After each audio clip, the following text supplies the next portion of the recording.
So hello guys, welcome to BBL again. मैं प्रतीक शर्मा और आज जो है इस वीडियो के अंदर हम कंटिन्यू रखते हैं अपने लेबर लॉ को ही। ठीक है जी। लेबर लॉ में हमारे पहले जो है सेक्शंस काफ़ी सारे हमने कर लिए थे, 27 तक हमने कर लिए थे, डिसोल्यूशन तक। ठीक है जी। अब जो उसके आगे हम स्टार्ट करेंगे rights and liabilities of registered trade union.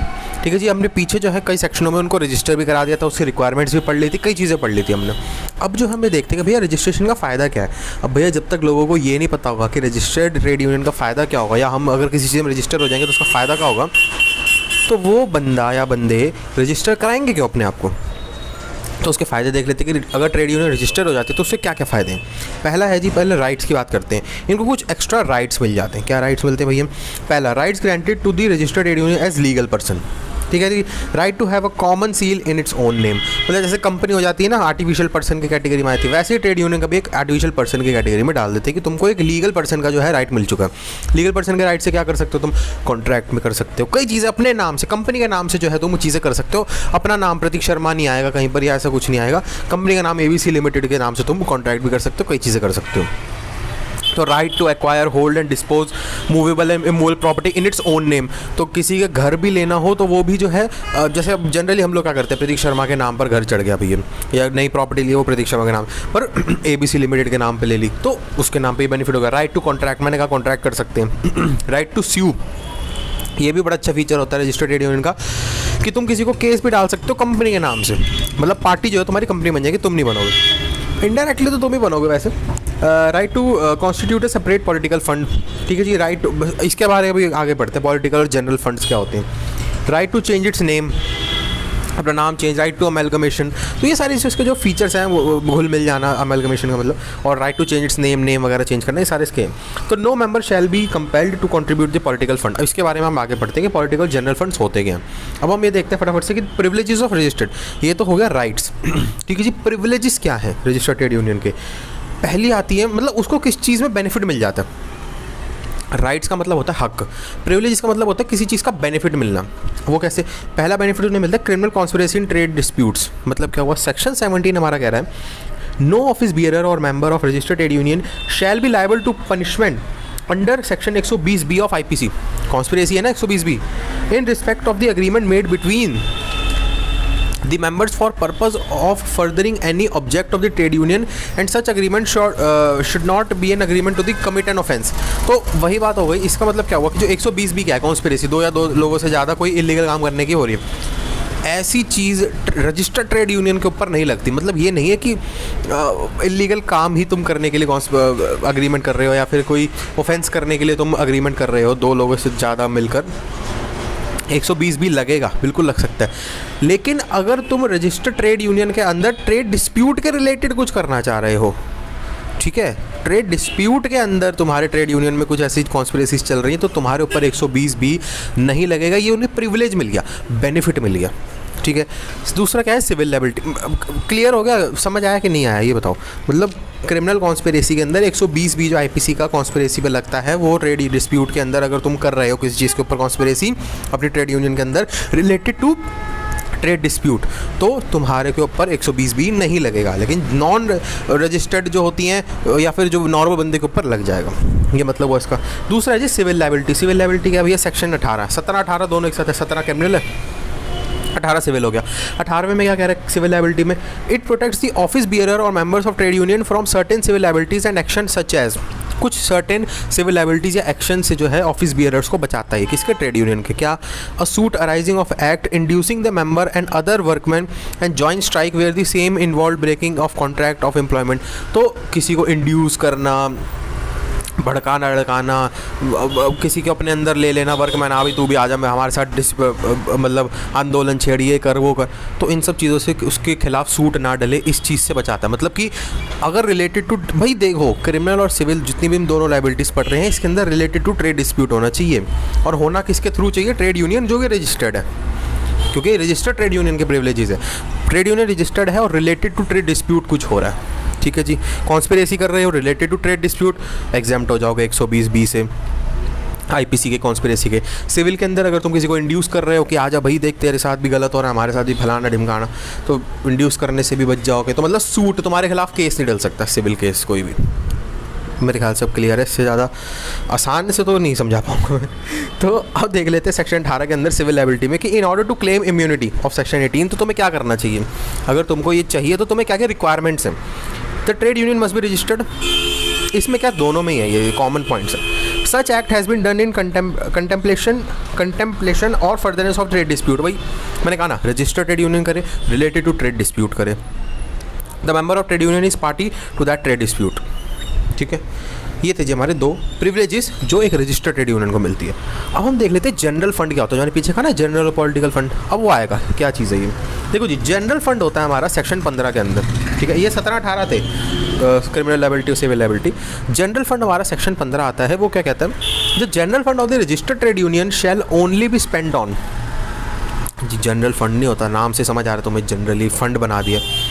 तो वो जनरली फंड जो है वो यूज़ कहाँ पर हो सकता है, the payment of salary allowance and expenses of office bearer, administrative expenses, the conduct of trade dispute, compensation of member for loss arising out of trade dispute, for educational, social, religious benefit for members।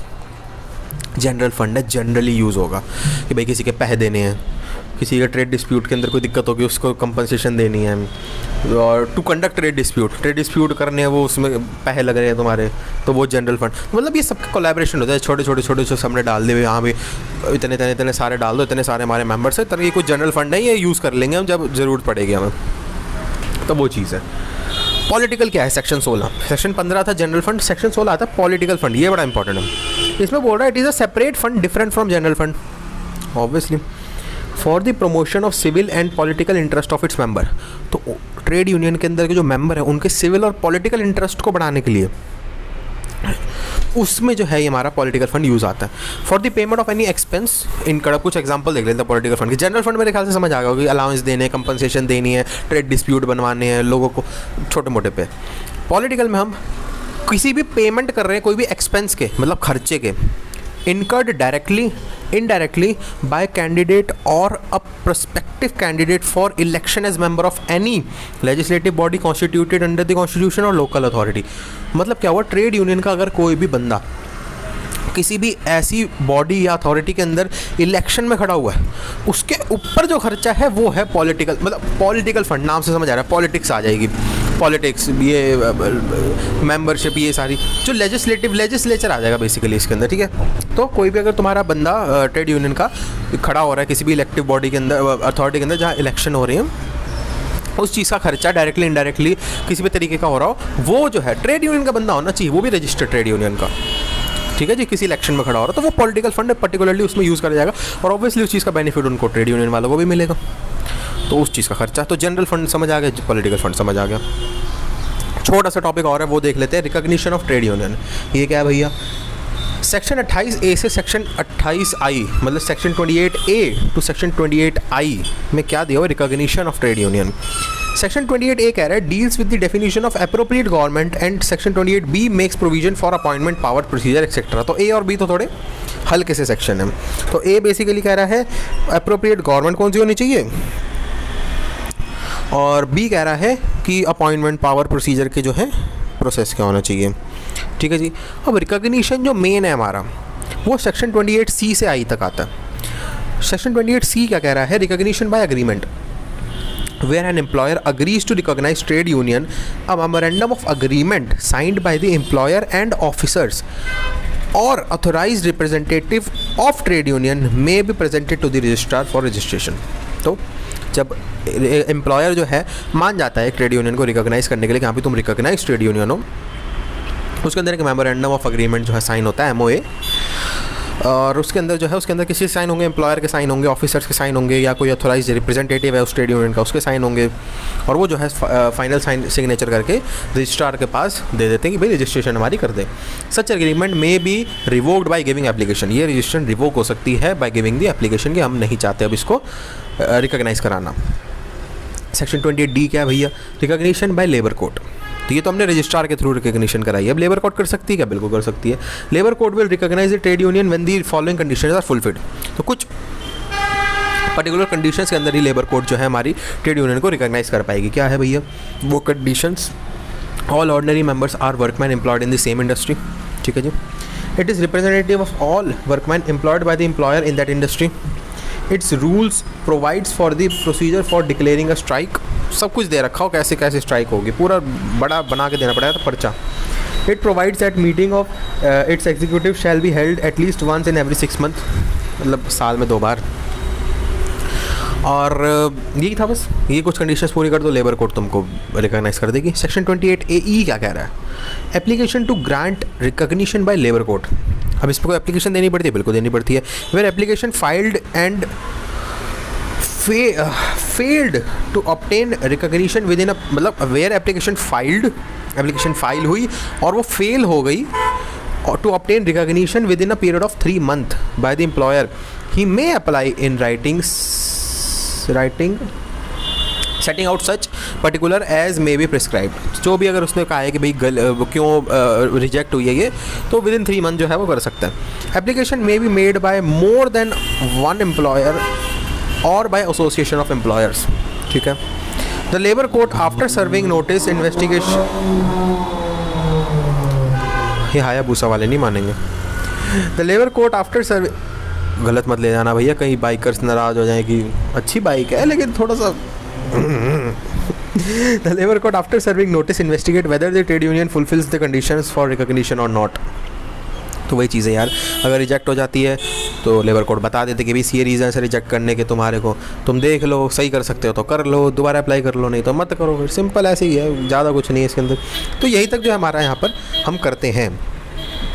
बाकी के sections आप आगे तक देख सकते हो अपनी किताब, जो भी आप रेफ़र कर रहे हो. इतने इंपॉर्टेंट जो है वहाँ पर वो नहीं लगे, इसलिए जो है यहाँ पर मैंने नहीं बता रहा हूँ उनको. आप देख सकते हो आगे उन सेक्शंस को भी. तो ये था हमारा मोटे मोटे तौर पे इंपॉर्टेंट कुछ सेक्शंस रिकॉग्निशन से रिलेटेड. और रजिस्ट्रेशन तो हमने पहले करा ली थी उनकी अपनी ट्रेड यूनियन की, अपनी नहीं मतलब बुक की ट्रेड यूनियन की. और उस रजिस्टर्ड ट्रेड यूनियन के में राइट्स एंड लायबिलिटीज़ भी जो है डिस्कस कर लिए हैं आज. तो हमारे यहाँ पर लेबर लॉ का ये वाला पार्ट तो फुल एंड फाइनल हो चुका है. ठीक है जी. अब आगे जो है हम देखते हैं आगे के और क्या टॉपिक्स या यूनिट्स बचती हैं, वो जो हम कवर कर लेंगे आगे. ठीक है जी. चलो जी, यही था इस वीडियो के अंदर. वीडियो अच्छी लगी लाइक करिए, वीडियो अच्छी नहीं लगी डिसलाइक करिए. बस एक सजेशन या कुछ बता देना कि भाई क्यों डिसलाइक कराओ, ताकि इम्प्रूवमेंट कर सके.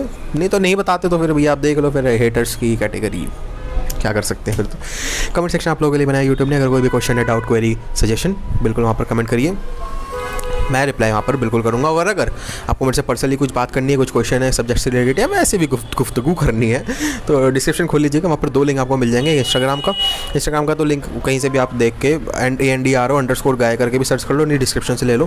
हम आ जाओ, वहाँ पर बातचीत करते हैं.